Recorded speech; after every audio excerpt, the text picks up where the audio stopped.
This is a Fatal 4 podcast. Whoa! Look at this, my God! No.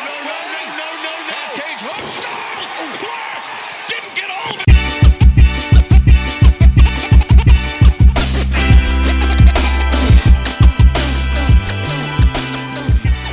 it. Welcome to Didn't Get All of It, the only podcast talking to you about Elimination Chamber.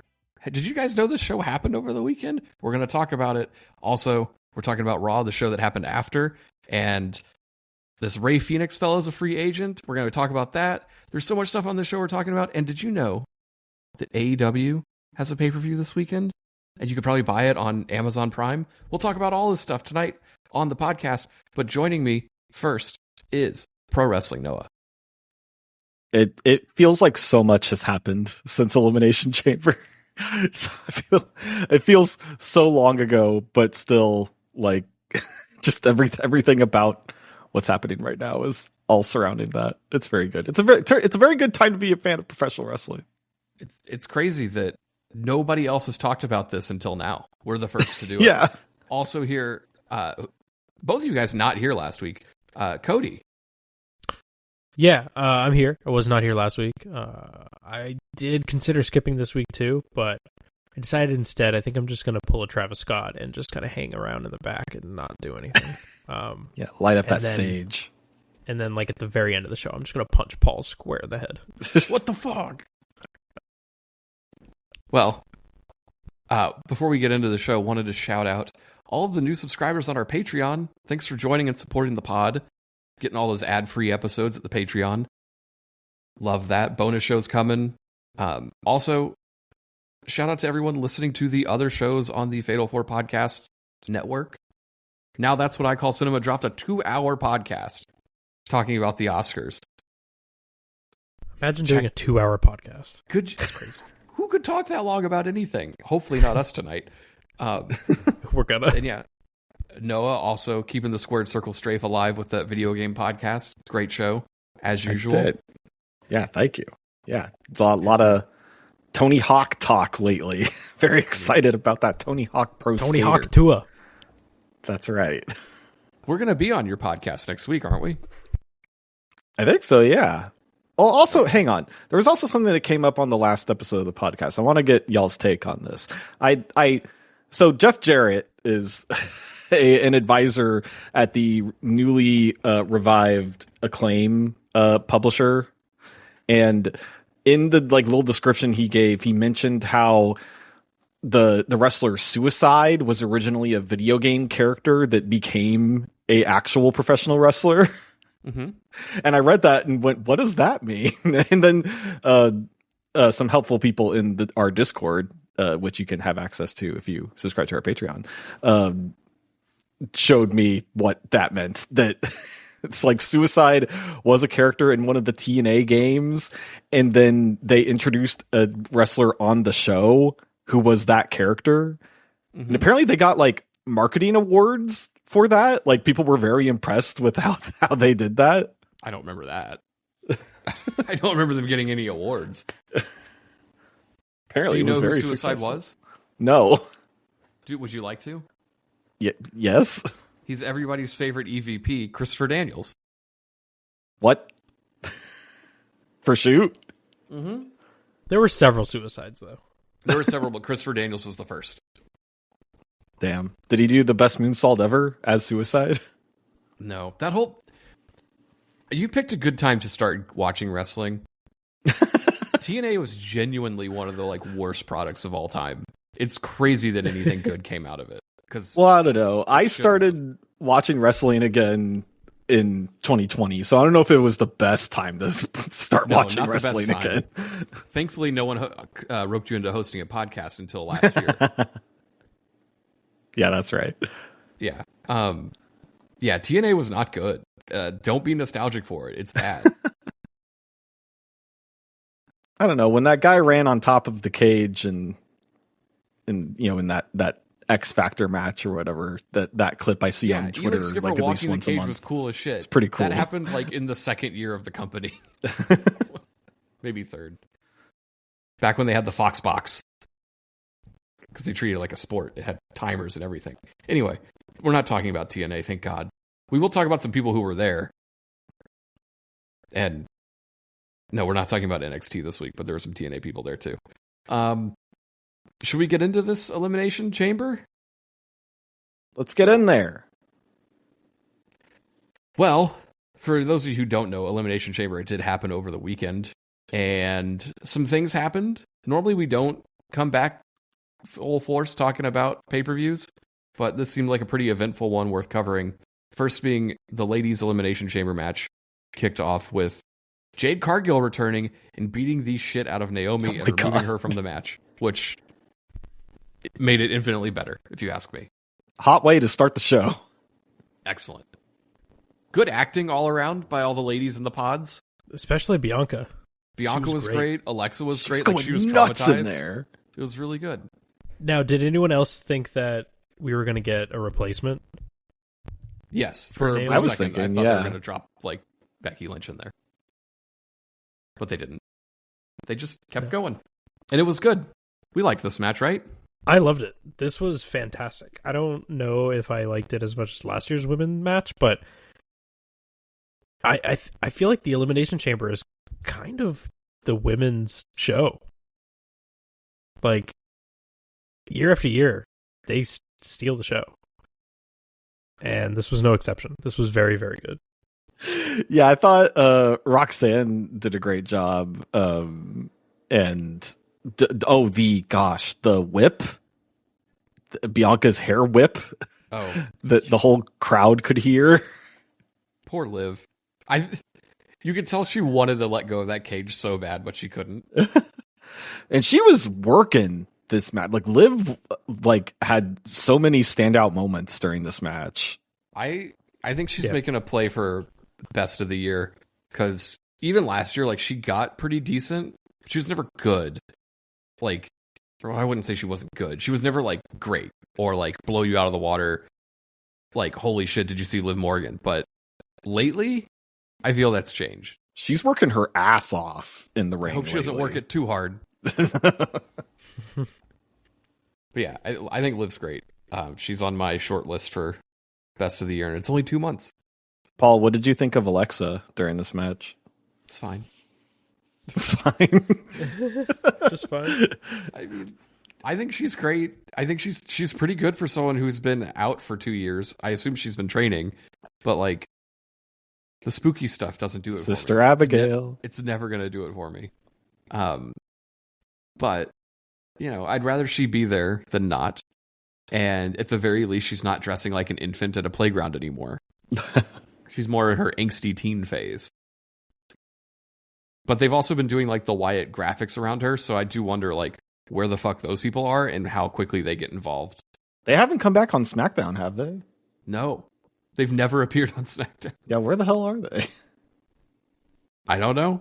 Look, it's the best use of them is to just pretend they're around and let Alexa do everything. But yeah. Good match. Bianca won in the end, and we got a stare down between Rhea and Io at the top of the ramp after the match, which we will get to later in the show. But I think we're looking at our WrestleMania match here between all three of them. Oh yeah, for sure. Yep. A match we don't have to talk about is Tiffany Stratton and Trish Stratus defeating Nia Jax and Candice LeRae. Yeah, this felt like a real nothing burger. I thought it was fine. Okay. I don't know. It wasn't like it was. There's a lot of fine on TV. I mean, it was obviously the weakest of the whole show, but like this was a fantastic show. I feel like it didn't really do anything for anyone that wasn't like from Toronto in that moment. Sure, but whatever. It was a fun. It felt like a house show match. It really did, especially the way Nia was behaving. I guess like she was doing a lot of jaw jacking with like people in the front row and just kind of hamming it up a little bit. But I don't know. I had fun with it. It was fine. It didn't like bring the show down at all. Was this the match that Nia did that really slow annihilator? Where she like came off of the turnbuckle and just, like fully landed on her feet and then just sat down? I think so. Oops. Whatever. I thought we were going to get a show intro from it, but we didn't. Anyway, enough of that. Let's move on to Kevin Owens and Sami Zayn.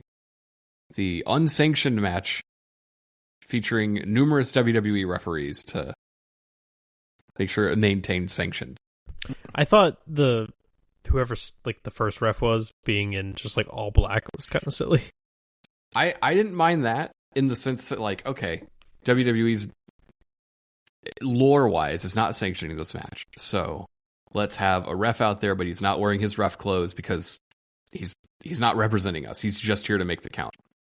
But then when they did the ref bump and they sent out like 2 other referees in their WWE gear, like, there should have just been nobody to come out and make the count. Like, only one ref should have been contracted for this match that was unsanctioned. Sure. But this was great. I thought, honestly, first 5 minutes I didn't love. I felt it was like silly and kind of slow, and it didn't feel. It's pretty slow. It didn't really pick up until they got into the crowd and started going nuts. Yeah, and brought out the tables. Yeah, they started murdering each other at a certain point, and then it picked up. Mm-hmm. And big story here is that Sammy got written off with, what was it, multiple power bombs onto the apron? I think so, yeah. But I mean, that was like, I feel like the image that keeps coming out of this match is Sammy with the barbed wire chair, which is not really something you see in WWE a lot. Like, you see it all the time in AEW, but I feel like it's very rare you see any kind of barbed wire, even in, you know, like street fights or whatever. I thought this match needed blood. WWE. And I was hoping this barbed wire chair would have done it, because he did a drop toe hold to Kevin onto the barbed wire chair. But because it was like gimmicked barbed wire, nothing happened. Yeah, there was definitely something that wasn't quite lining up there. I agree with like the aesthetic of the barbed wire, but then not having nearly enough color. You can't bring out a pokey thing and not have someone get poked. Yeah. I did enjoy the regular chair spots as well. Like them trading moves onto the like open chair. I think it was a dragon suplex to Kevin Owens. Oh, yeah. And the seat of the chair just kept getting bent the hell out of shape. Yeah. This was fun. This was good. I don't know. These guys have wrestled a billion times, but every time they do, I feel like I see something new or different. I don't know how they do it, but kudos to these guys.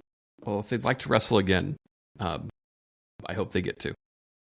After the match, Kevin Owens ripped up the mat on the outside and was going to, I assume, murder Sami Zayn.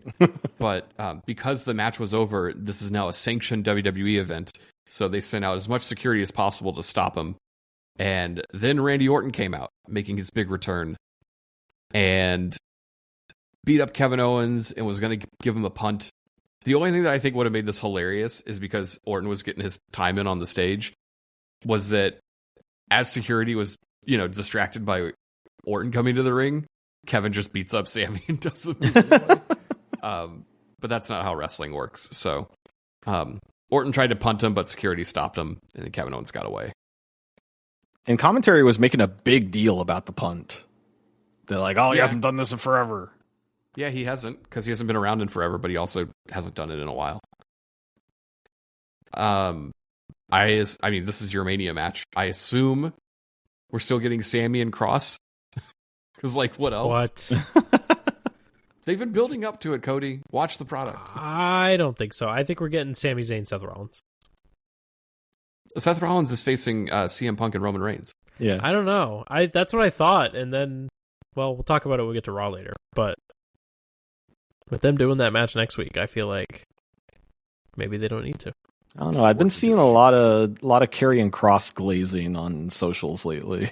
It's the year of Cross. I'm telling you, people are going to love Karrion after this year. It's a bunch of Paul Griffin propaganda. When he showed up on Raw this week and like hugged AJ from behind, all like a jump scare, it was hilarious. This guy's with his like perfectly pristine soft hair. I was about to say, yeah, he definitely ran that thing through a straightener this week. Yeah, what a goofball.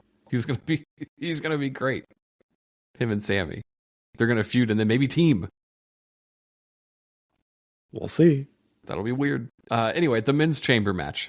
This had some people in it that probably shouldn't have been in it. I can name one. Like Priest and McIntyre. Oh, you're gonna do Logan Paul. That's wrong. He should be in it. No. Priest and McIntyre just don't feel at the level of everybody else in here. Probably because they're not. But thankfully they were first to get out of there. So like Damian Priest pinned McIntyre at some point, and then McIntyre got thrown out.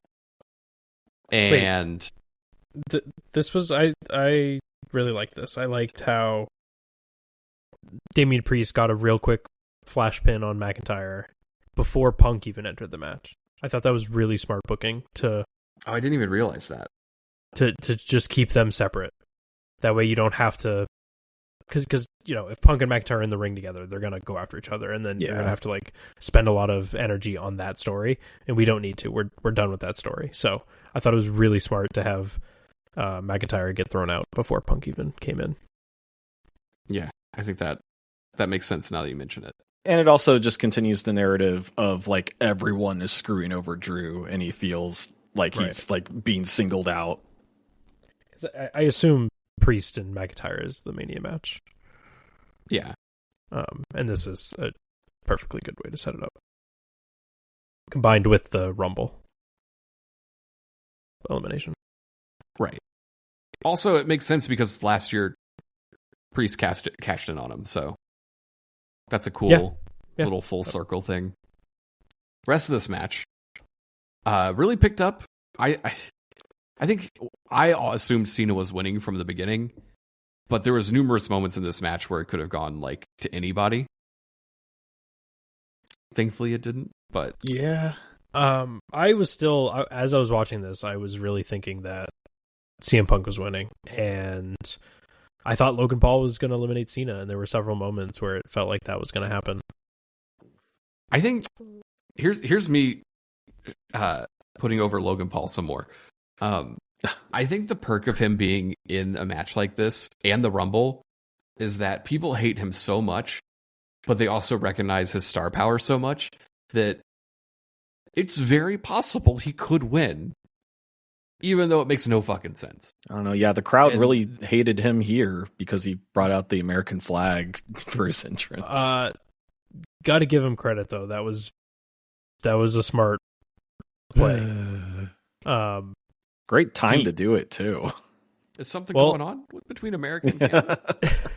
Well, so we didn't talk about this, but the start of the show, the Toronto crowd booed the United States national anthem. I felt so bad for this singer.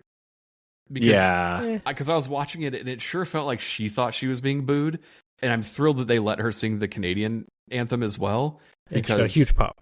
She was really good at this, and I didn't want her to think that they thought she sucked at singing. And I think she knows what's going on. But seriously, though, say what you will, but kudos to Logan. He posts his vlog and stuff. Like, he legitimately heard the crowd boo and went searching for an American flag so he could bring it out during his entrance. The man knows how to get heat. Smart play. Well, he got eliminated.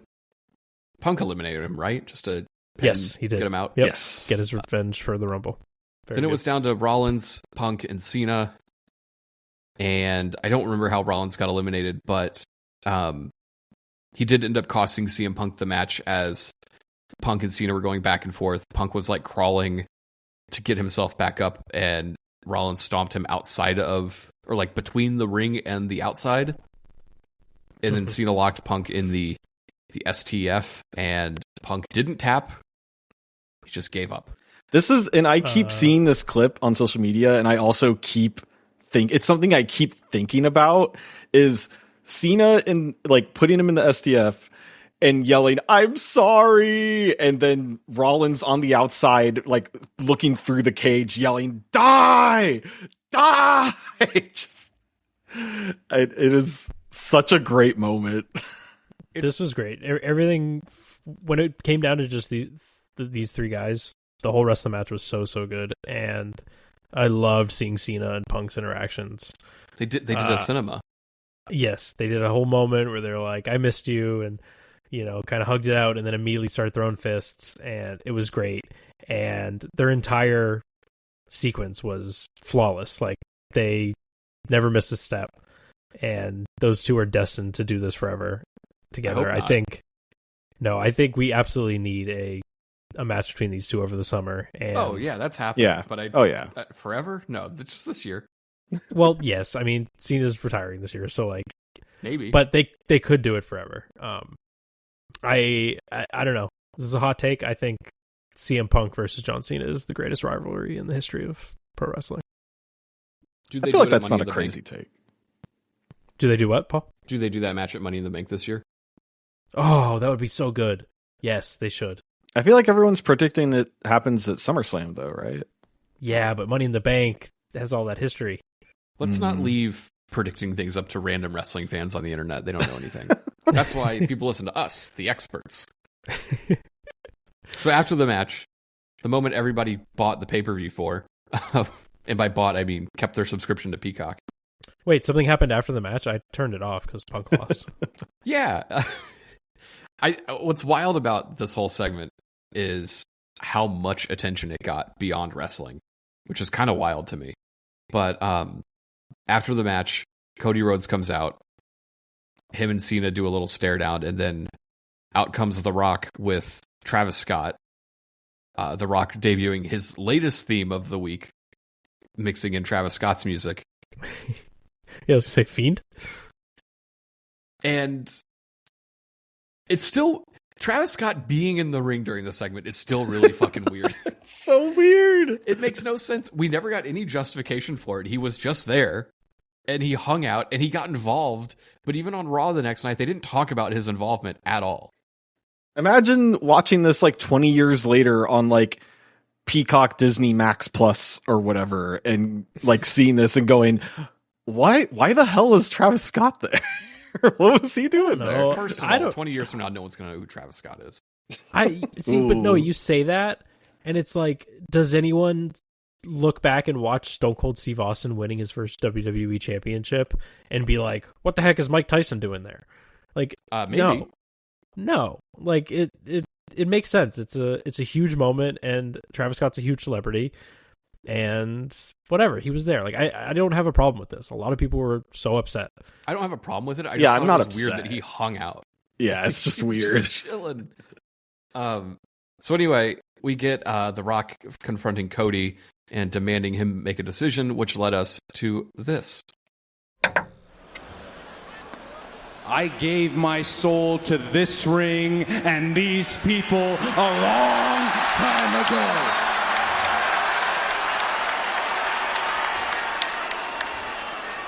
Hey, Rock! Go fuck yourself!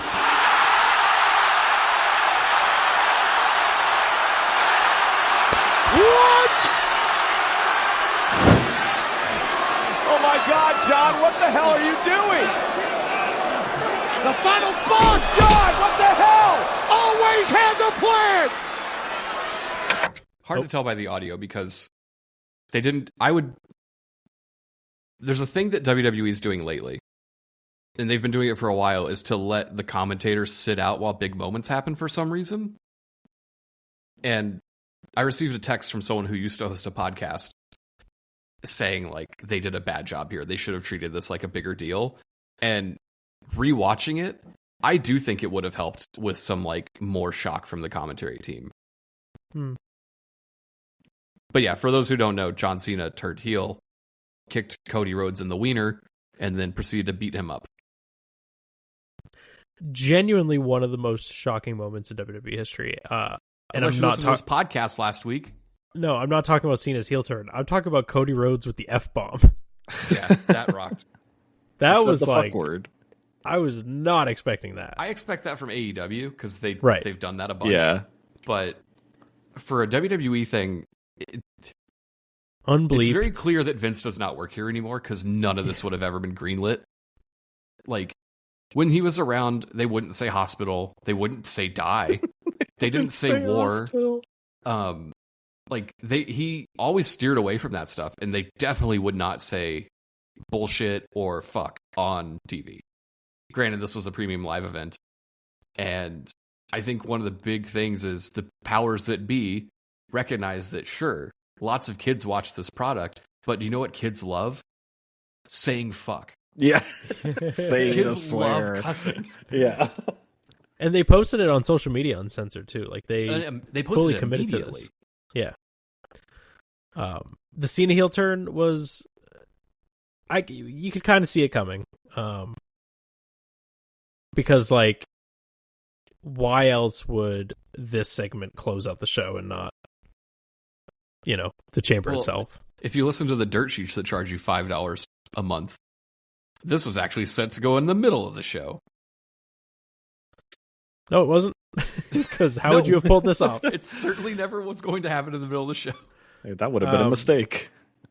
But either way, it was still very well executed. I do agree about the commentary. I think that could have been better. I thought Pat McAfee was especially bad here. But Cena was very good, and they did a good job of, like, he did enough, because obviously, like, wrestling fans for literal decades have been wanting a Cena heel turn, and you have to be very careful in the way you do it, or else the crowd is going to be cheering for it because this is what they've wanted. And they did initially. There was kind of an initial excitement and a pop, but I think they had him be so brutal and have it go on for so long. And I do think Rock and Travis Scott's involvement helped to where it got to a point where the crowd was like, oh no, fuck this. Like, this sucks. Like, they're beating the hell out of Cody Rhodes. We love Level Cody. of violence. Yeah. I mean, he was corking him with that title belt too. Like, they very much, yeah. I think we've talked about this already, but like, they very much needed to get blood the hard way because it's hard for Cody to blade when he's the center of the attention. Yeah. So the sound of the belt corking against his head both times was quite intense. Yes. And I guess it eventually got him because he did get some blood going. Kind of crazy for a Rhodes to have struggle with bleeding. But they got it. And I don't know. Cena overacting as usual. But I figured the show was ending with Cody or Cena being the heel and the other one getting the shit beat out of them. And I think this works way better because Cody will be here next year. And, going against the Authority is a tried and true recipe for a guy being over as hell. And here's the thing, too, is like, this is a real testament to Cody. Because, like I said, people have been wanting the Cena heel turn for so long.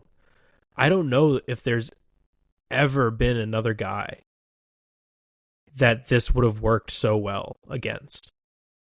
Like, if Cena had done this against even like Daniel Bryan or CM Punk or any of other top baby faces over the last couple decades, like I still think the crowd would have been a little too into it.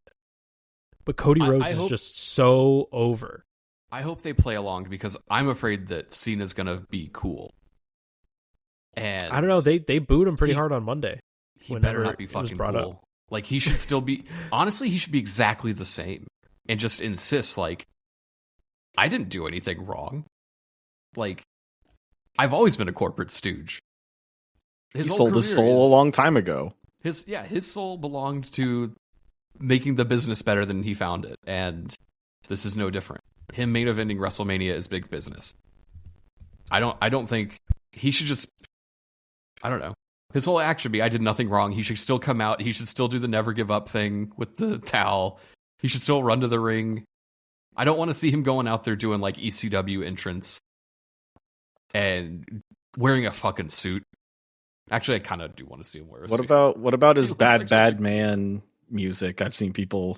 No. Hell yeah, that's a great song. No, keep everything the same. I've also seen people saying like, oh, like he's going to shave his head. Like, no, he's going to go shoot a movie in Hollywood like in a month. I'm sure they want him to have hair. Well, I don't like him. I don't want him to have hair. He would look so weird without hair, and that's why his bald spot is so jarring. Yeah. He should just get some of those Elon hair plugs. Anyway, I don't want to get into a whole conversation right now about who's winning at WrestleMania, because I think we will talk about that later. But I think Cody retains. I don't know.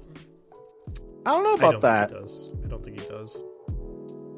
I don't know either, but we can talk about more of that on future podcasts. But in the meantime, let's take a quick break and talk about what happened in the news this week, as well as the fallout of this Elimination Chamber show.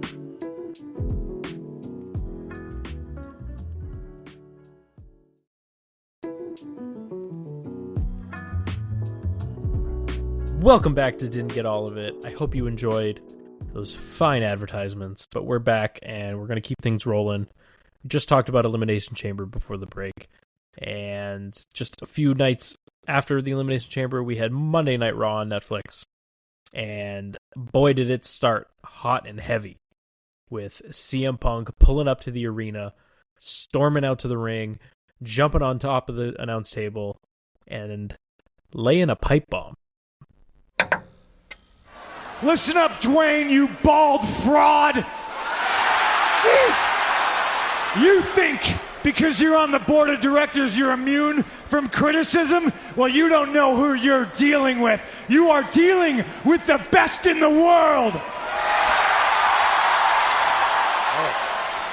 Middle-aged and crazy, walked back into the WWE after 10 years and literally marched through hell to receive opportunities at the big dance. And you, Mr. Midlife Crisis, just decide to walk in when you feel like it and hide behind the fact that you think you're a bigger star than everybody here. I would love to say all of this to your face, but you have not graced us with your presence to do your bullshit, to hit your arm, to pretend that you care about this business that gives you goosebumps.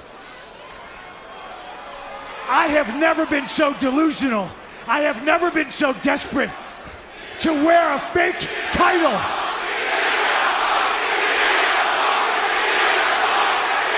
I have never been so desperate to wear a fake title and proclaim myself the people's champion because I don't deserve it. I earn it. I have never been so desperate to sell my soul. And that brings me to you, John Cena. You can't see me? Well, now we can all see through you. You stole something from me in the Elimination Chamber.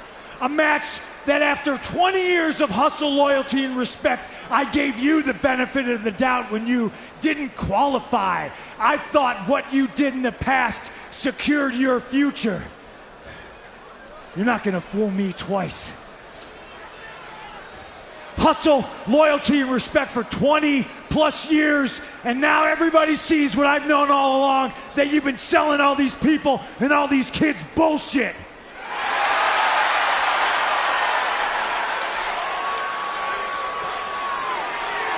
Who gave up in the Elimination Chamber? It wasn't me. You'll never see CM Punk give up on his dreams of main eventing WrestleMania. Ironically, Mr. Don't Quit, Mr. Don't Give Up, you gave up on yourself. You gave up on all of these people. You gave up on all those kids. The joke's on you. I'm gonna see you down the road, and I'm gonna get my hands on the both of you bald frauds, and when I do, you're gonna make a wish that I never did. I really liked the Make-A-Wish line at the end there. Line didn't get enough credit. Crowd did not catch it. No. This promo was amazing. We are so back. CM Punk he's the greatest. Angry. Hard to Angry argue that.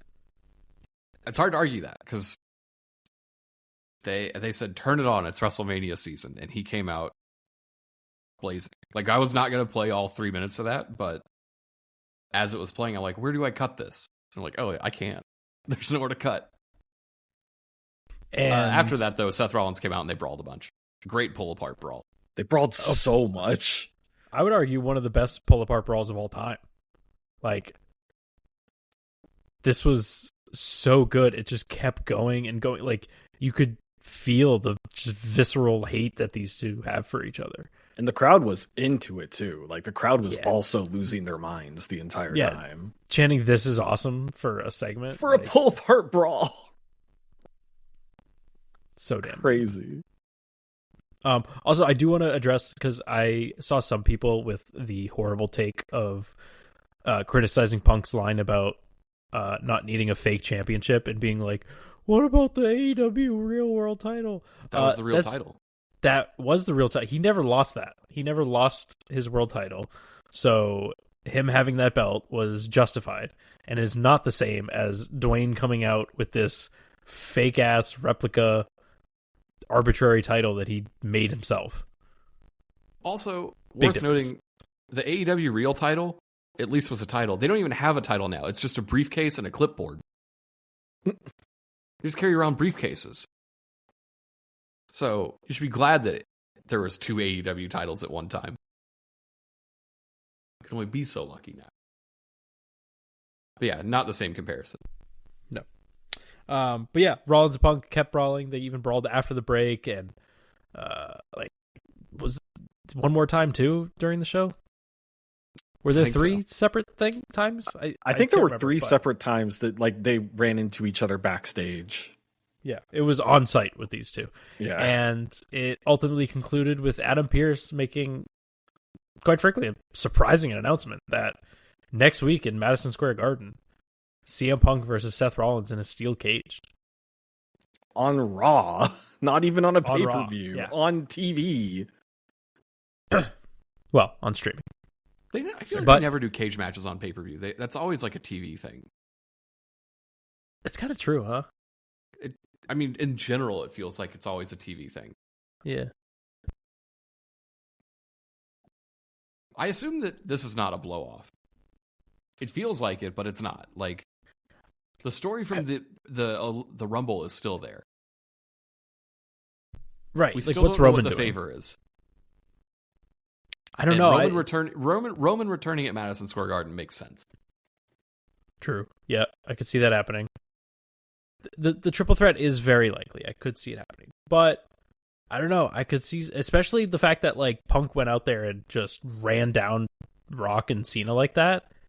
Like, what if, I don't know. What if we get like a redo of last year where it's like night 1, Rock and Cena versus Cody and Punk? I hope not. I don't think that's happening. I think that he's just setting up the rest of the year. Yeah, maybe. Whether Cena wins or not, he has to have something to do for the rest of the year, and a Punk program is obvious. Yeah, true. I don't know. It was all the Punk stuff was very enjoyable on the show. I kind of hate cage matches, but I'm sure these two will come up with something good. And Paul, you're probably right. Roman most likely shows up next week. Got to be there somewhere. Yeah. Do you think it'll be a like normal WWE style cage match where leaving the cage is a winning condition, or do you think they'll close that off? Do you think like leaving the cage actually like makes I don't you think they'll forfeit? say anything about it. I assume that will exist, but I hope that both guys recognize that neither of them want to win the match. They want to beat each other up. Yeah, they want to beat the shit out of each other. So one of them running away from the other seems dumb. Yeah. I always hated the escape the cage nonsense. It's not good. The only time it was great was there was an old tag match. It might have been Survivor Series 2001 with the Hardys and I think the Dudleys. It was an alliance angle, and like one of the Hardys escaped the cage, but both have to escape to win. And that was not a good recipe for winning. So the Hardy got back in the cage. It was really cool. It was like a good way to do something there. But I don't remember what show that was at. It was a hoot though. You know what wasn't a hoot? Or well, it kind of was and it wasn't. I have to complain about this because I did this last week when Ospreay took on Brian Keith. Gunther took on Otis in a match that went way too long. Was it great? Yeah, it was pretty great. Yeah, it was lots of fun. Gunther should not But it be made no having sense. he should not be having this much trouble with Otis. Right. And honestly, Gunther and Jay should not be feuding with two dweeby tag teams. Yeah, so I was on the show last week, so I didn't get to talk about it, but a few weeks ago on the show, I talked about how the Gunther and Jey Uso segment was really good, and now they need to just keep up the momentum because we still have a long way till WrestleMania. And they have done nothing to keep up that momentum. I'd argue they've done the opposite. Yeah, it's very weird. They are the world title Mania program, and they're just both guys are feuding with jobber tag teams. Like, what? Why? Yeah, I have zero desire to see Jey Uso take on Austin Theory or Grayson Waller. Also, that match should go 2 seconds. It should be like on NXT this week when Trick Williams beat that dude in like a minute. Yeah, everyone knows what you're talking about. On NXT this week? Yeah. It was only the second ref stoppage in a row on the show. Though I think the first one was not on purpose. Oh, that's right. I did hear about that. Yeah, Cora got clobbered. They did a ref stoppage. And then the next match they did was also a ref stoppage. But that one was an angle. Anyway, Or like a work ref stoppage. Yeah. Gunther and Otis should not have wrestled this long. Ospreay and BK should not have wrestled that long. Next week on Raw, Jey Uso should not wrestle one of the Theories that long. Like, it should not fucking happen. But it will. They'll get a commercial break. Probably. The other thing worth calling out from Raw was this Chad Gable video of him going around Mexico, assumingly, looking for someone to help him with beating luchas. And he found a guy and paid him a ton of money for, I assume, a lucha mask. We did not see what was given to him. I don't know what's going on here, but the video is very funny. I don't know where this is going, but I'm here for the ride. I don't know. It's interesting. Yeah, it's also like, is he going to find his way into a Penta program at Mania? Like, they're building some weird clusterfuck there. Is he going to find his way into that? I don't know. The Raw mid card is very interesting leading up to Mania because there's so many possibilities with Braun Breaker and AJ Styles and Sheamus and Penta and Ludwig and all these guys like are all doing interesting things week to week.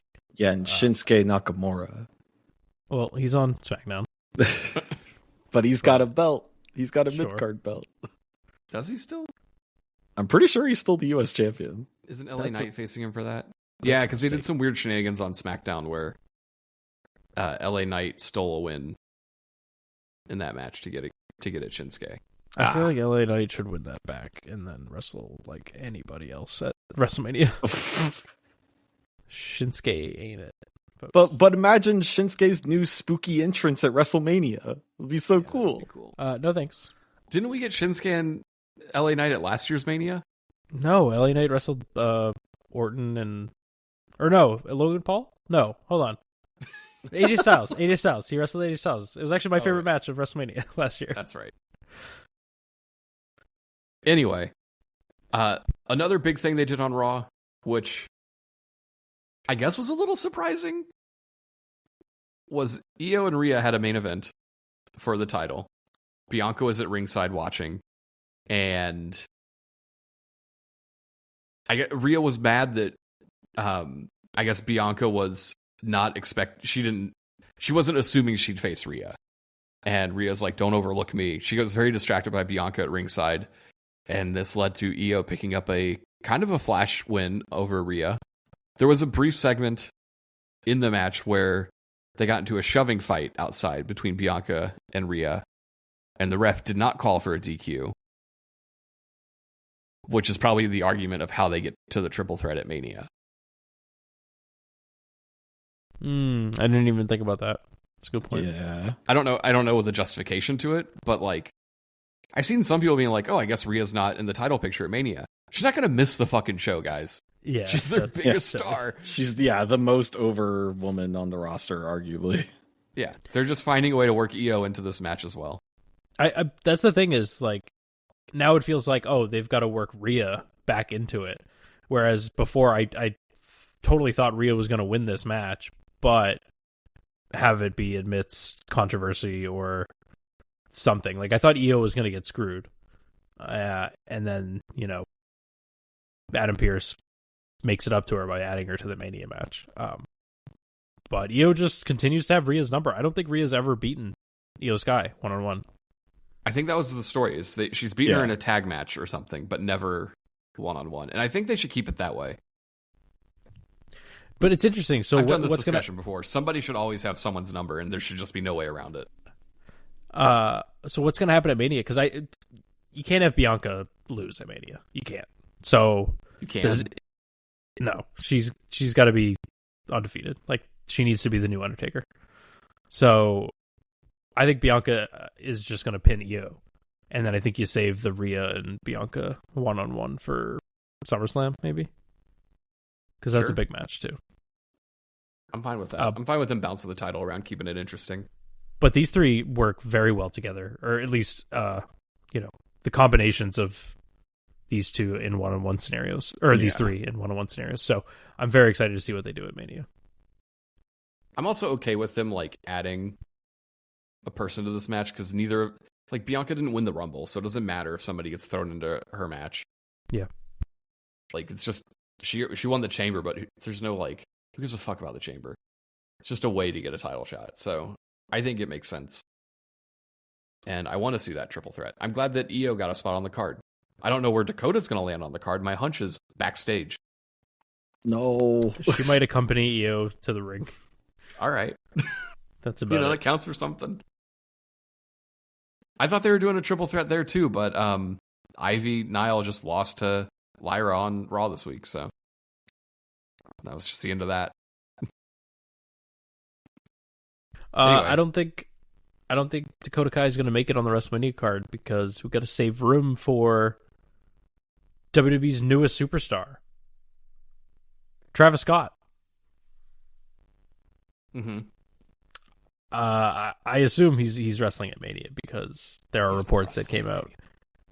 There are reports that came out that he's been training at a Legends Wrestling school, and there's been talks between WWE and him. Here's the problem with that. Oh. Have you looked at Travis Scott? I have. He's about your size. Okay.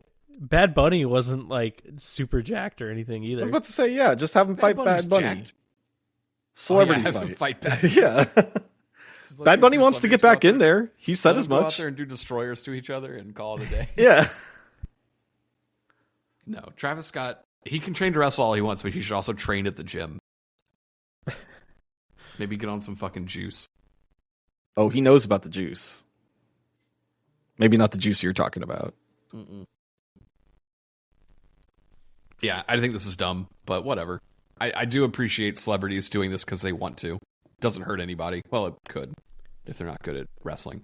But it's way better than previous celebrity involvement where it was like, wouldn't that be neat if I did that? And then they just showed up and like made a fart noise. Right. The fact that like these dudes are buying rings or renting space and actually training and putting in the work is cool. It's so odd to me that wrestling when Cena was coming up, like that, those late 2000s were some pretty dreadful shit. I did not realize how many people would have been inspired by that era of wrestling in the later life to be like, yo, I'm rich and famous now. I can do whatever I want. I want to go play in WWE because I grew up watching John Cena get stabbed at a nightclub and feud with Carlito. Like, truly some of the shittiest stuff of that era. Yet people are like, that's what I clung to. Like, that was it. It wasn't good. DX with the spray paint, bad stuff. Yeah, but kids still watch it.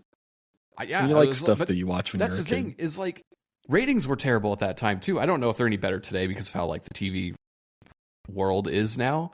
But like, it's just weird to me that so many like little girls were watching and now are wrestling, and famous musicians were like, oh yeah, I loved wrestling. The Great Khali was cool. Like, what happened? back in my day, we had the Attitude Era, and it also sucked. But at least Austin was cool. By the way, for the record, Travis Scott, do you know how old he is? No, I don't give a shit. Okay, he's like my age, so it's not like so that tracks, actually. No, I mean, he would have been like 18 in 2010. Yeah? So he didn't really grow up with that era. He grew up... 18-year-olds are still growing up. Those aren't adults. Yeah, well, okay, I guess. But he also like lived through the Attitude Era, so... Yeah, but he probably wasn't watching. I think he was. Go ask him. All right, let me just hit him up real quick. Go say, hey, Travis Scott, you and I have the same twig arms. Did you watch the Attitude Era? Have you ever lifted a weight? Talking to me? Talking about Travis Scott. No.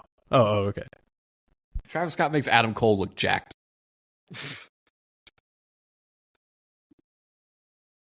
Anyway, what else is in the news? Well, if you don't like Travis Scott coming to WWE, maybe you'll like Rey Fenix coming to WWE, because he is, according to PW Insider, now officially a free agent after being removed from the AEW roster. I cannot wait to see Rey Fenix show up in WWE and be presented so much cooler than he ever was in AEW. To the point where everyone's like, how the fuck did they fuck this up? Just like what's happening with Penta right now. When Penta showed up in street clothes with his full-ass entrance this week, he looked like the coolest guy in the world. Mm-hmm. If only there was a hype man to explain to me what Penta says.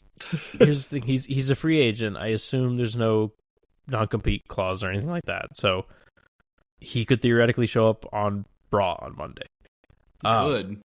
Do you bring him in before Mania and do a tag match at Mania? That's the thing, right? So, because it seemed like Penta was on the trajectory of like IC title or something at Mania. But if they go with AJ and Balor instead for the title for that, AJ and who? AJ and Balor and Breaker. Finn Balor is going to be. Finn Balor's facing Breaker this week on Raw.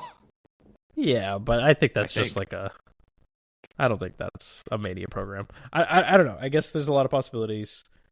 I don't know. Penta's been really cool as a singles competitor, and I kind of want him to get that moment at Mania, and then have him maybe come up short, and then the next night on Raw, Phoenix debuts and helps him. And I guess that would line up with the draft is taking place immediately after Mania this year, right? I think they announced that. Yeah, I'm pretty sure I saw that. Anything about it? I think I saw a news story somewhere. I think Noah is spreading misinformation. I might be a dirty sheet. You got that from Wrestle Oops or check my sheet. Might be dirty. What's the other one? Ringside Newsies.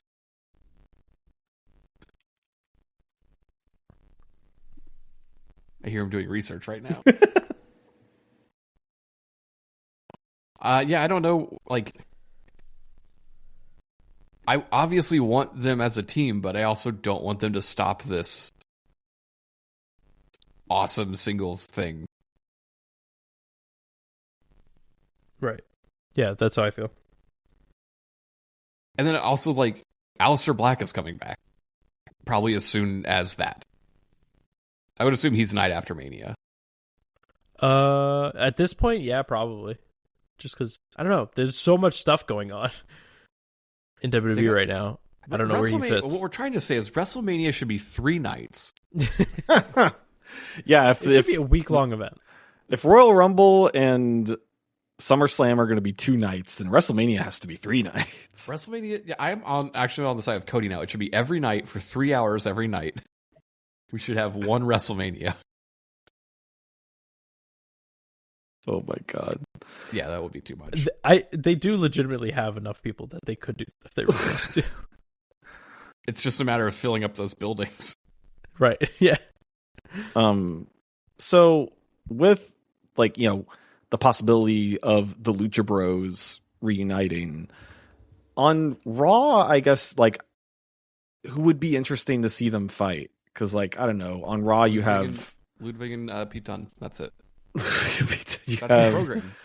War Raiders, you have the Creed Bros, who would be kind of interesting to see them fight. All of that would be interesting. But honestly, they're on SmackDown, so you might have to do some reshuffling. But I feel like the tag team I want to see them fight the most is the Street Profits. Because the Street Profits, because Montez Ford jumps real high. You know who else jumps real high? The Lucha Bros. They'll just bodies fly in every which way in that match. I assume they'll wrestle everybody by the time it's all said and done. Yeah, I think the most important match they need to do is the Usos, honestly. Yeah, I mean, that's definitely would be the highest, like, you know, power ranking, I guess. New Day, but like excited to work New Day. Yeah. I don't know. They got a lot of options. I guess he could show up on Raw, but I just don't think he does.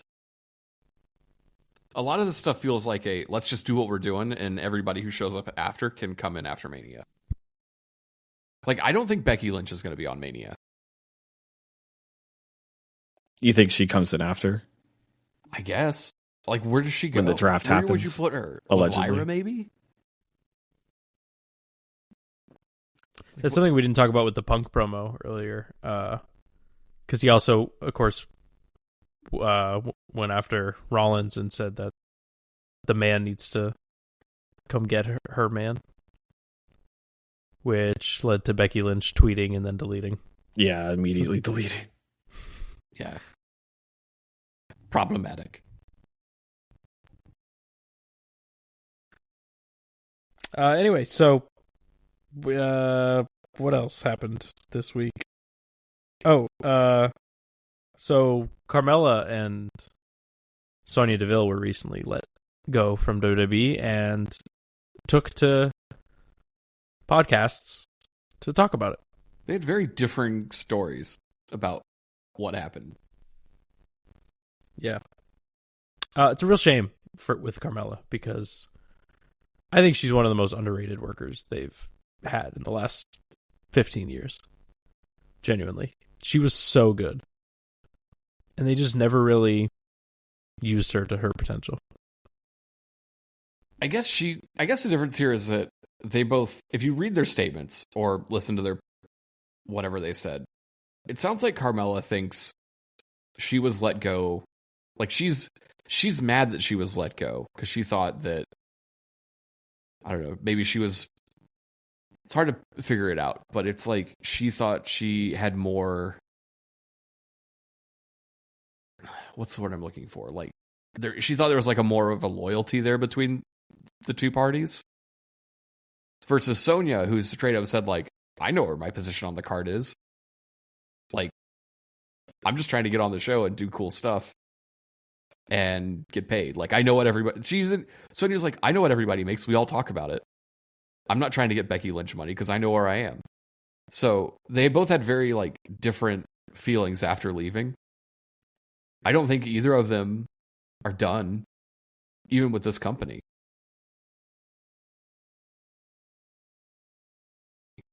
But, like, if Carmella is injured for whatever reason, should they re-sign her right now, or should they wait until she's ready to come back?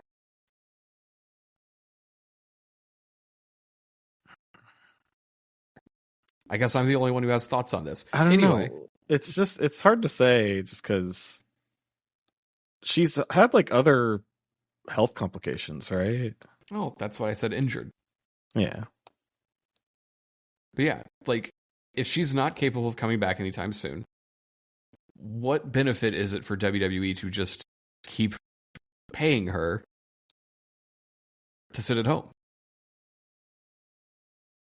Right. Yeah. Business wise. Yeah. I do think she had a good point of like they never asked her to do anything while she was out. Why would they? What did they want her to do? I don't know. What she like, do? Well, she made the point of Big E, like, is doing all these, you know, Peacock specials and pre-shows and post-shows and things, and she was never asked to do any of that stuff, and she wanted to. Did she ask? I don't know. Did she say anything about that? Because I haven't paid attention, because it is what it is. But, like, if she thought that she could be there every week to do what Big E's doing,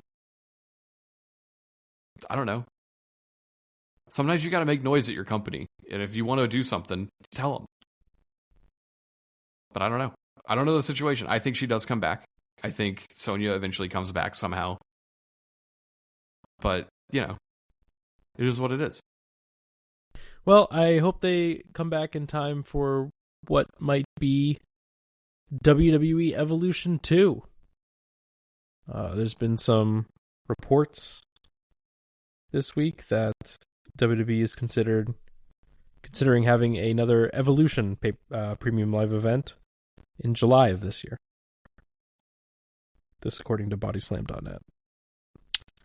How do we feel about a sequel to the all-women's pay-per-view? Explain this to me as someone who doesn't know what WWE Evolution is. I will gladly. It was okay. So first, you gotta go back a little bit and explain that Stephanie McMahon invented women's wrestling, and so it was a show that they put on to honor her, and the entire card was women's wrestling. Okay. Yeah, it's just an all women's show. And did it include NXT on the card as well? Yeah, I think they had to kind of scrape the bottom of the barrel because they got so many ladies now, though. Yeah, that's the thing. They didn't have as good of a women's division as they do now. I forgot what this show was. I'm looking it up now. All I remember was Becky and Charlotte, honestly. And I think Ronda did something with Sasha Banks. Rhea defeated Dakota Kai in a dark match for the NXT Women's UK Championship. Whoa, what the fuck? Trish and Lita defeated Mickie James and Alicia Fox with Alexa Bliss. What a messy show. The finals of the Mae Young Classic were here with Io and Toni Storm. And I guess that's the other thing is that if you were to do an all-women's card now in today's climate, how many guys do you think you would see online going like, oh, wait a minute. Why can't we have an all-men's card? Oh, this doesn't seem fair. Dozens will be talking louder than they have any right to be talking.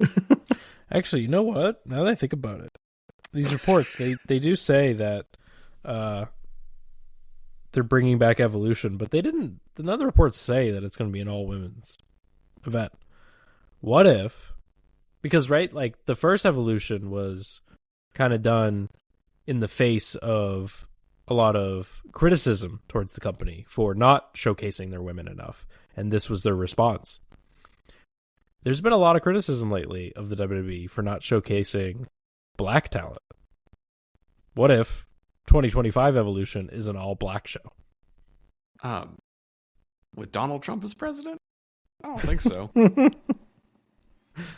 Yeah, I feel like then the narrative would be, what about an all-white show? No.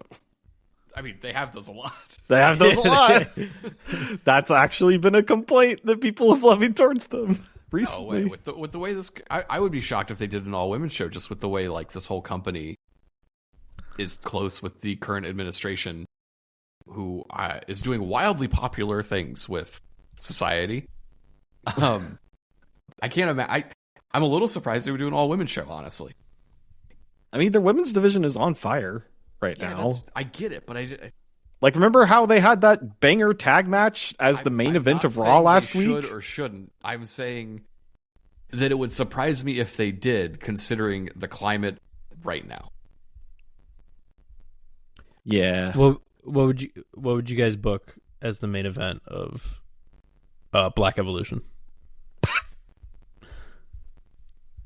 Trick Williams. ... With Booker T. With Booker T. Yeah, he needs to be there. Oh yeah, man. For the entrance. That's right. It's actually kind of sad that, like, if you don't use NXT, you really can't do an all-black show. Yeah. with their current crop of talent. Here's the thing. We've talked about this before, and it's hard to talk Carmelo about Hayes ain't main event in that. to justify what we're saying, because we are doing an all-white pod right now. But like, when the criticism was, where are all the, how come there aren't a bunch of, singles matches with black wrestlers? And Triple H's response was like, we don't got it. Like, there really isn't like a singles act that's standing out that should be in that position right now, unfortunately. Now, whose fault is that? The guy who writes the company. Yep. But if they use Montez Ford the way he should be used, could be him. But because really wasn't his response. What happened on that whole story? Because there was that period of time where they're like, all right, something's happening here.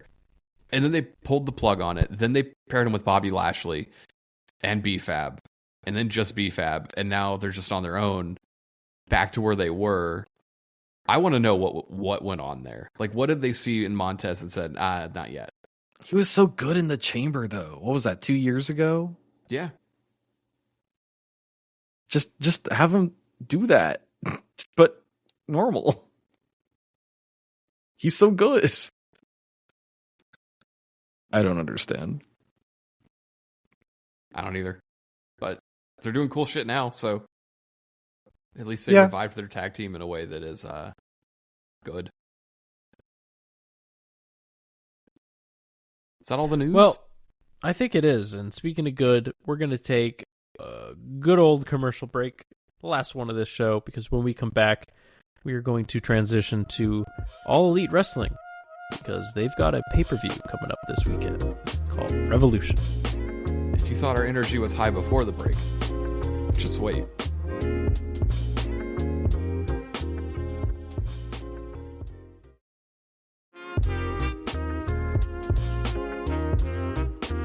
And we're back, folks, here to talk about All Elite Wrestling Revolution. Going to preview this here card happening on March 9th?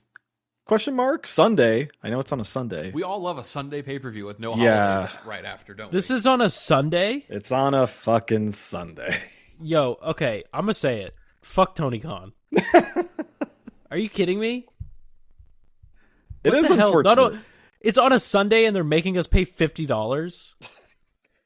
You should pay me $50 to watch this shit. Oh yeah, I guess that was a bit of news that I guess we missed, was that you can now pay $50 on Amazon Prime if you want to. It's ridiculous. I pay like $5,000 for Amazon Prime every year. Give me the show for free. Fucking Jeff Bezos and Tony Khan. Yeah. You billionaire assholes. Billionaire, you can buy me a pay-per-view. Got all that money. Buy everyone in the country a pay-per-view and still be a billionaire. It's fine. Anyways. He should use some of those paid protesters that I keep hearing about too. Fill the seats in the arena. Yeah. The 0 hour for this show, we got the return of Big Boom AJ teaming up with the Conglomeration to face Johnny TV and the M&M Collection. Fuck yeah. At least this match is free. The one that I want to see the most. Why is this always on the buy-in? Everyone tells me these meme wrestlers are good. Big Boom AJ is good. I don't know. I'm guessing the thought process is that Big Boom AJ would be a draw to casual fans who might, watch the free thing and then get hooked and then be like, I need more of this. And so then, they fork over $50. I mean, to be fair, but hang on. If Big Boom AJ fans are tuning in just to watch him wrestle one match, what in that match is going to make them say, I should buy the rest of the show to not see the guy I tuned in for? Let me tell you, Paul, I have a coworker friend who is a Costco Guys fan and not an AEW fan, and he did tune in to watch Big Boom AJ during, I believe that was Full Gear last year, and he did not. No. Okay. That's my point. He wanted to see Big Boom AJ, and that's it. Yeah. Right. It's you got to weigh the options here, because it's either the strategy I just said, or you put it on the main card in hopes that Big Boom Costco Guy fans purchase the show just to watch that match. I don't know which scenario is more likely to happen. Yeah, I doubt people are gonna pay $50 to see the guy and then go, well, I guess I might as well watch the rest of this. I don't think that's gonna happen. Yeah, but if they got your money, then they got your money. It doesn't matter if someone pays the $50 and only watches the one match. Who of the conglomeration is in this match? It's Orange Cassidy and Mark Briscoe. Yeah, Mark Briscoe. Fucking hell. Two guys who should be on the pay-per-view. What are we doing? Orange Cassidy is doing this shit against Johnny Nitro? He's doing what you love, starting the show off hot. No. The Orange Cassidy special. This ain't happening here. And who else better to start it off hot with than Big Boom AJ? Tony Khan's right. Maybe I don't know anything, and I'm the one who's not watching and complaining about it. He's right. The show's actually good if you watch it every week. I don't know about that.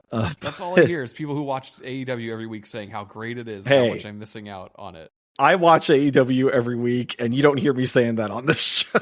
You don't even fight to get it covered on the show. No, we're not doing it.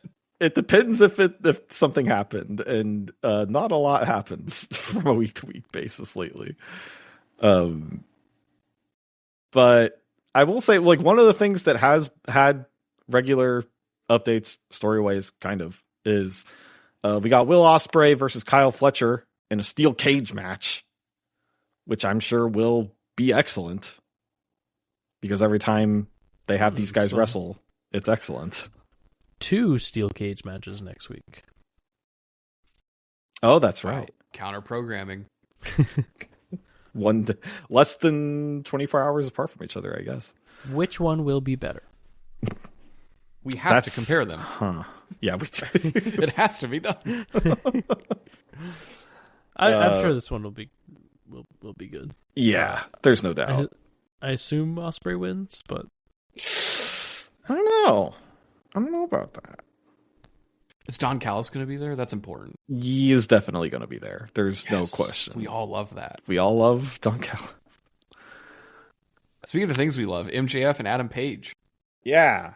I am excited about this, actually. The MJF... Is this the match they're going to finally kiss in, or I hope so. The promo? Oh, God. Yeah, like, MJF, his whole shtick has been a little stale lately. A little? But I'm still invested in the Adam Page character. I know you guys are not, but I'm still a big Hangman Adam Page fan. But I don't know if you guys watched Dynamite this week, but they did a segment where MJF almost lit him on fire. Like he brought a little can of gasoline and squirted it all over him, and then was about to flare up a lighter, and then security came and tackled him. Then they had a pull apart brawl. I did see MJF used like a decoy. Oh, that's right. Yeah, that happened too. That was kind of funny. But yeah, I'm sure this match will be cool. If as an really Adam Page Page fan, fan, he would just unplug his Rivian. Unplug his what? Then Adam Page, his Rivian, his truck. Oh, that's right. He drives a Rivian that has horns on it. Yeah, with horns. Yeah, big cowboy. horns. Yeah. He drives $100,000 truck with fake horns on it. That's electric. Really bright headlights. Probably a great vehicle. I just really fucking hate seeing it in this context. It looks so weird. Yeah. Speaking of a match that'll probably be really good, but the story is Swerve versus Ricochet. Man, Ricochet's a big dork lately. And I mean, I know lately might be, I don't know. Because they had a contract signing segment on this week. And of course, Ricochet brought his scissors. But then Swerve was like, aha, I brought my scissors too. And took a stab at him. Ricochet fell on the table. Doesn't this company already have scissors guys? No, they broke up. Okay. And now they both do nothing. So, to your point about him being a dork or a dweeb or whatever you call them. At least now it's like intentional. Yeah. Whereas before it was always like Ricochet is trying to be cool and failing. At least now they're leaning into his uncoolness, and that's his actual character. Yeah. And it works. I think it's probably the best character work he's ever done. Which I know. Because it's at least something, yeah. Right. So I don't know. I feel like this has been one of the better programs on AEW recently. And either one of these guys, because this is a number one contenders match. So either one of these guys would be better than the current world title picture. Again, not a high bar. The current world title picture. I think it's weird, and maybe this is just me making an observation from afar, but like when we were talking about the Chamber, I mentioned how like Priest and Drew don't feel like they're on the same level of anybody else in the main event scene. It feels like everyone, once they leave the main event scene in AEW, becomes a Damian or Drew. Like MJF and Adam Page don't feel special. Swerve and Ricochet don't feel like Swerve doesn't feel like he was a world champion last year. I don't know. He's still. I don't know. I don't know if I agree with that. It definitely feels like feuding with Ricochet is like below him. I think it wasn't at the beginning, but maybe at this point it is. But like, to be fair, I also don't feel like Moxley feels like a world champion because he didn't even fucking carry the belt. Yeah, that, and he's been like he started off as like a really arrogant heel, and lately he's been kind of more of like a squirrely heel. I don't know. It's been weird. We can talk about that in a second. But yeah, I'm sure this match will be good. Swerve matches tend to be great, so I'm sure he'll bring that sauce. Then we have Mercedes Moné versus Momo Watanabe. I'm sorry, who? Mercedes I believe Moné. She used to be Sasha Banks, and then she Okay, gotcha. She used to be good, and now she's not. Yeah. Actually, she's still pretty good. I wish we had someone from a Japan podcast to maybe go more into detail about this, but I believe Momo and Mercedes have history in Japan, and Momo is like, next in line to challenge for the women's title. So this is. I thought she was the women's champion. This is that. Is she the women's champion? I don't know. I thought Mercedes. Yeah, I thought Mercedes was like the 8 women's belts. champion. Is this not for the title? I believe it's for the title. Okay. Yeah. Well, that'll be a match. I want to be for the title. Yeah. Speaking of that'll be a match, the Hurt Syndicate versus the Outrunners. Which in what world does the Outrunners win this match? They don't. They do not. They absolutely do not. Yeah, no way. And I know people love the Outrunners. AEW fans love the Outrunners. But, like, I like how you corrected your sentence. I was saying, I don't. AEW fans aren't people. I do not include you guys in people. Look, I love a meme wrestler. I'm the first guy to say I love a meme wrestler, but like, there's levels of meme wrestlers, and these guys ain't Joe Hendry. That's true. And they're not beating the Hurt Syndicate. They did have a fun little like 80s montage segment on this week's episode of Dynamite. Like, the little training montage getting ready for the match this weekend. But that's what these guys do. Then Toni Storm versus Mariah May in the Hollywood ending. Okay. For the title. What does that mean? So this I'm kind of so they had the match that really felt like the climax of this feud at Grand Slam Australia. And I guess now we're doing it again because it's on a pay-per-view. I don't know. Thematically, this feels a little like why are we doing this again? People love a sequel. That's what Toni Storm will tell you. So I guess my question is, outside of the fact that my understanding is this is a good feud and people like it. Yes, yeah. The match at Grand Slam Australia was very good. They got any other women's? Kind of. I mean, like, what happens after this to both of these people? One of them fights Harley Cameron and her puppet. Yikes. I love a meme wrestler is what I was saying. Yeah. Actually, there was, I mean, they had a triple threat this week of Chris Statlander and what's her face? Willow? No. Well, Penelope Ford. Names of people I want to see on TV. Penelope Ford was there, and then Penelope Ford's friend, she looks like Wonder Woman, has the big crown thing. Is that Megan Bain? Yeah, Megan Bain. Cody, did you ever say what you thought she looked like on this show? I think I did, but yeah, she looks like Anna Jay went through an air fryer. Air fryer Anna. Air fryer Anna. Where's Anna Jay? Yeah, where is she? It's a good question. They're probably all around. I'm just looking at this card being like, where's everybody else? They're probably there every fucking week. They're probably on Collision something. But that match was good. I thought that triple threat was good on this week's episode of Dynamite. So I don't know, maybe one of them. Okay. I think they're kind of beefing up, like some good next contenders, namely Megan Bain, probably, because I feel like Megan Bain does kind of stand out as being like somehow like somewhat unique amongst the women's roster, at least what they have right now. So they can make something work there. Then I'm putting this in the same batch as the Will Ospreay versus Kyle Fletcher match. We got Konosuke Takeshita versus Kenny Omega. I'm sure that'll be good.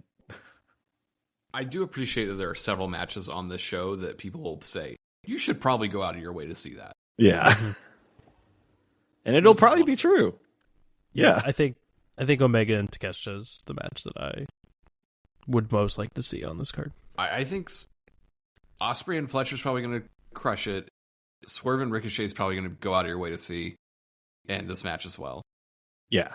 And the thing is, like, we've seen this match a lot lately, like specifically this combination of these four guys, Ospreay, Fletcher, Takeshita, and Omega. But honestly, I could see them fight each other for a while and be fine because the matches are always good. So, is Don Callis going to be here? Yep. Oh yeah. More of that, please. More Don Callis. And then the main event for the AEW World Championship, we got Jon Moxley versus the Rated R superstar Cope.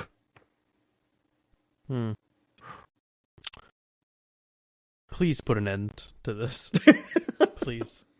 Here's my official prediction. I think Cope wins and then immediately gets cashed in on by Christian, who walks away as AEW champion.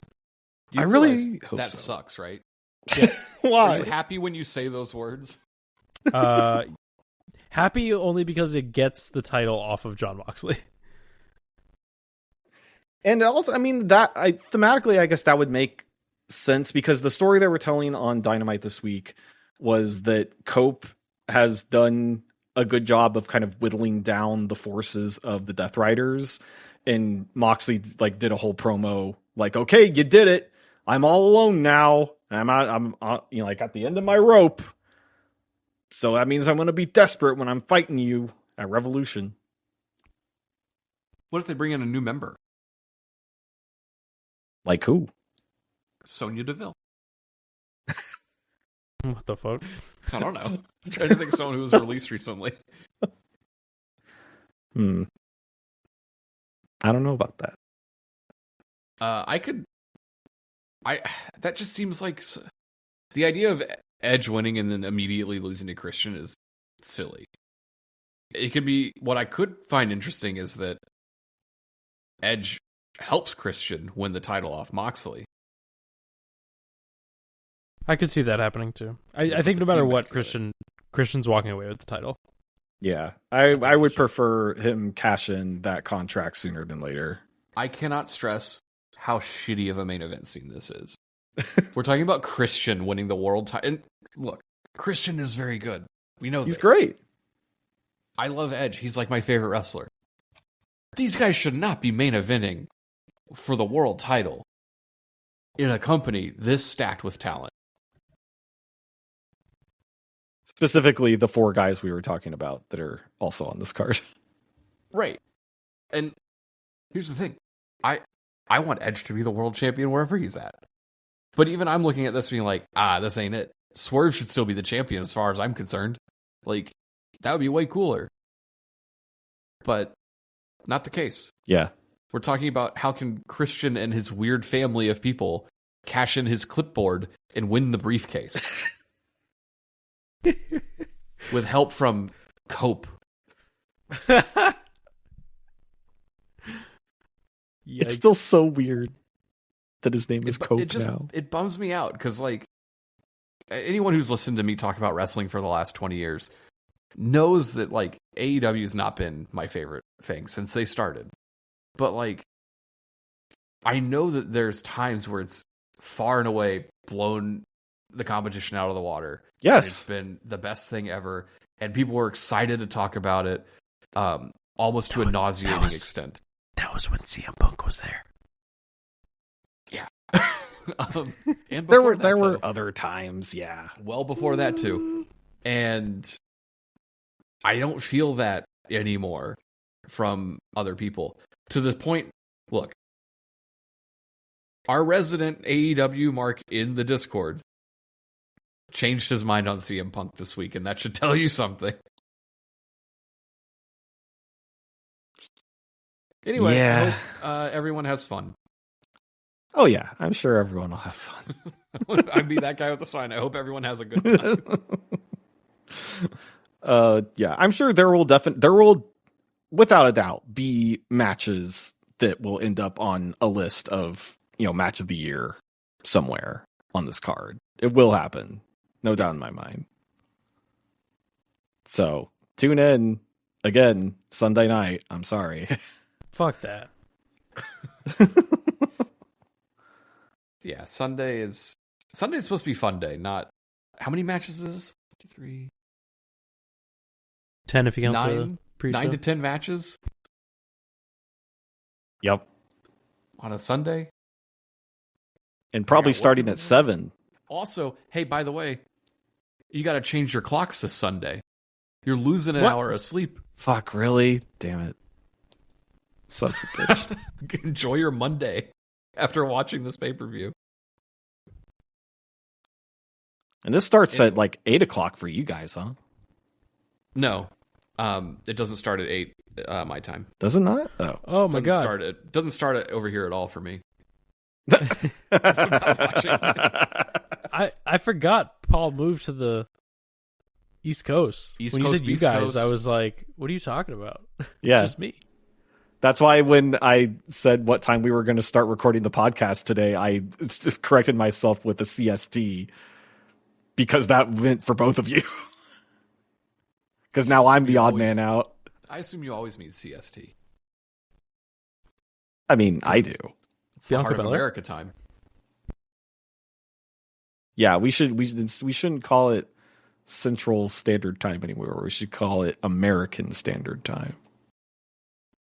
Look, we're only a few executive orders away from changing what time it is. Anyway, folks, we didn't get all of it.